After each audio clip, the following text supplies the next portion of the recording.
Hello, everyone. This is Community CPA's YouTube channel, and you can always subscribe to our channel to get the newest news related to your business, your tax, your accounting. And we are, as the topic says, we speak your language. So yes, indeed, we speak 9 different languages, and our videos are in different languages for you. But today is in Chinglish, and what I want to talk to you about is American Rescue Plan Act that was signed into law by President Biden on March 11th. And I just want to cover maybe 6 very important points, which I consider ordinary Americans, every one of us would touch on them. They are important.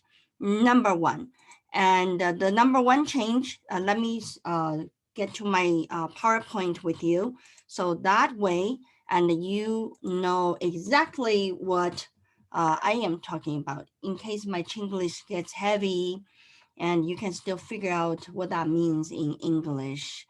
Here you go, American Rescue Plan Act. And of course, that's my information. If you heard me from before and you know how I brag about myself. No responsibility disclaimer as always. So here you go. 1040 changes, unemployment benefit.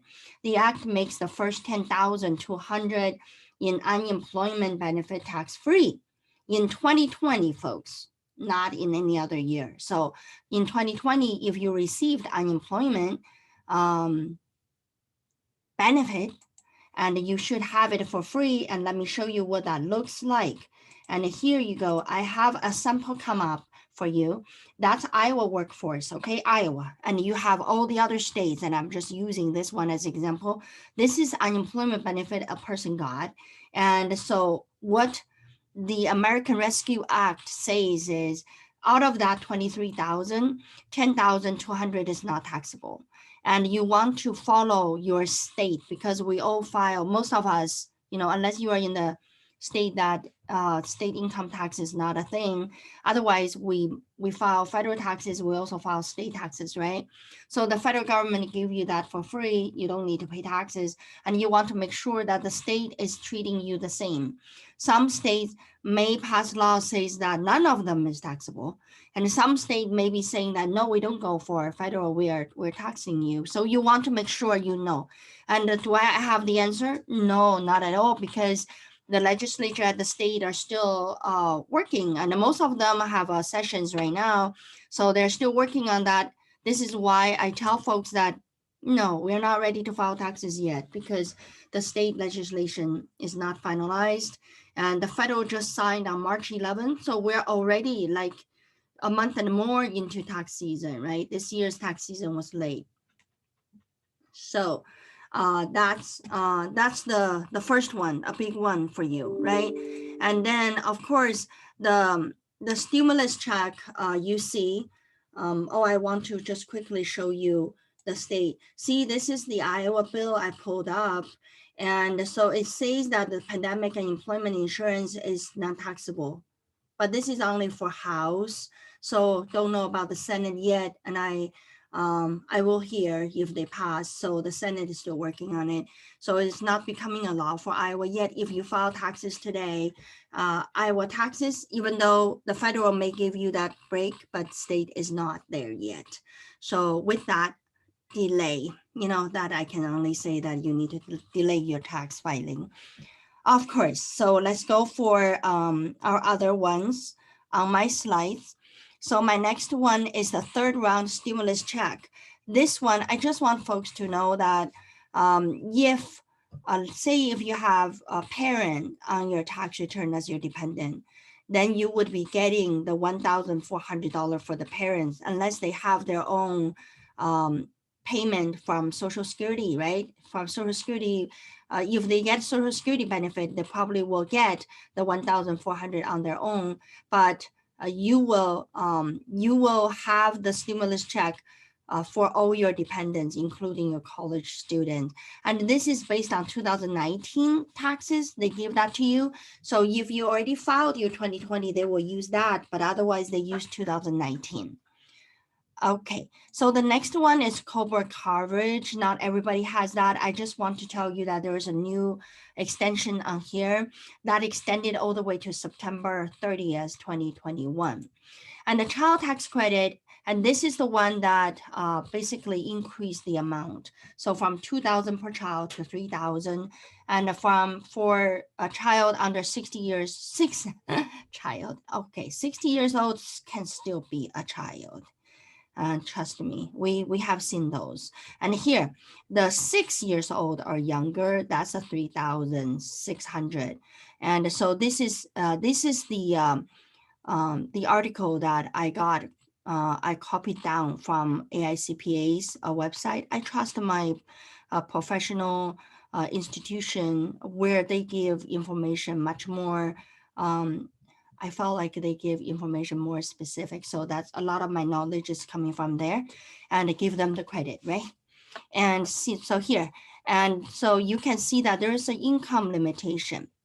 And with right here, it says that the increased credit amount phase out for taxpayer with income over 150,000 for married taxpayers filing jointly, and 112,500 for head of household like single mom and dad, and 75,000 for others, which is the single ones. So it did say that reduction is graduate, and it also says that here, the first one is really important because if the act makes the credit fully refundable for 2021 and it makes 17 years old eligible as a qualified children. So qualifying children are 16 years old or younger, but now they're making 17 years old fully qualifying. So that means that you get the benefit for one more year for those kids.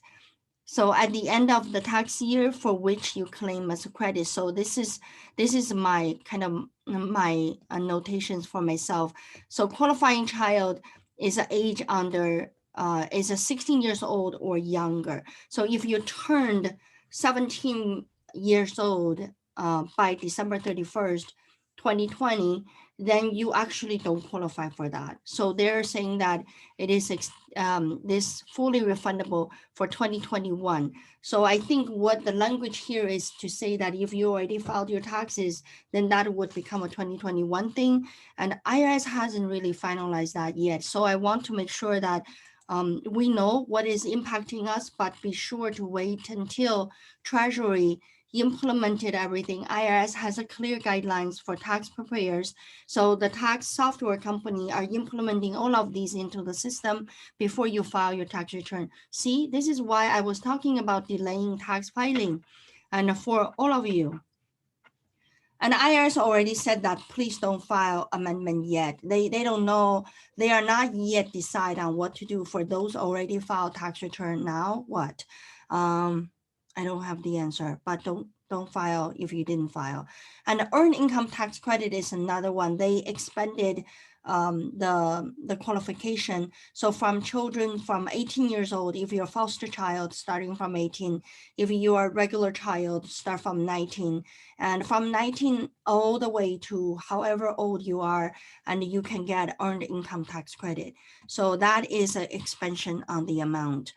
And then dependent care credit, that's the child care, the money you pay. So whatever you are paying, they increase the amount from 3,000 to 4,000, from 6,000 to 8,000. So there is an increase as well. And the family sick leave credit, that's all more for the tax for the employer, for small business owners if you had paid those to the employee. So there is additional credit for you to claim. And employee retention credit, additional credit for you to claim on your 941, folks. That's for small business owners and large business owners. Premium tax credit, and this is related to the premiums on the medical on the health insurance, and they also lowered the health insurance premium and also expanded the content, the coverage, I say. And then the other one it is a student loan. Student loan, and you don't have to worry about being discharged and include that in the income. The asset that you don't, as long as you are discharged before 2026, that is not your income. How amazing that is. So just to know, if you have that, you will drill into it. If you don't have it, you don't need to worry about it.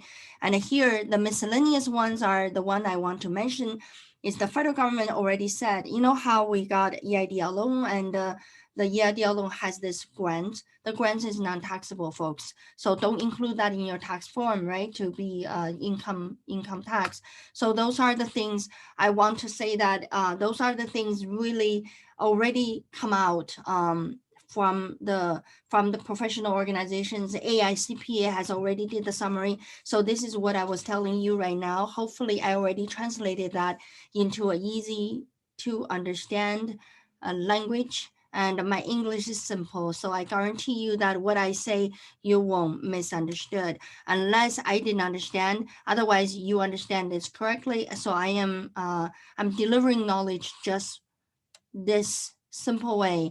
And if I have anything to update, I update it on YouTube. So you really need to subscribe to our channel and follow me.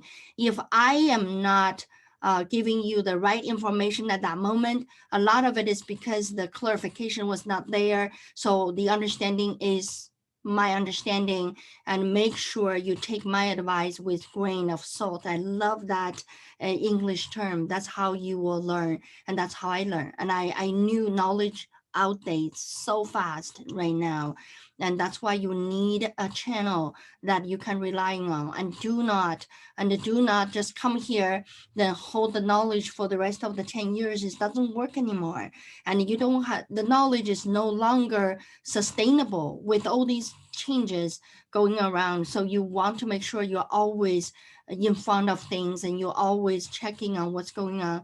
Checking Community CPA YouTube channel is a great idea. I will talk to you again. Bye bye.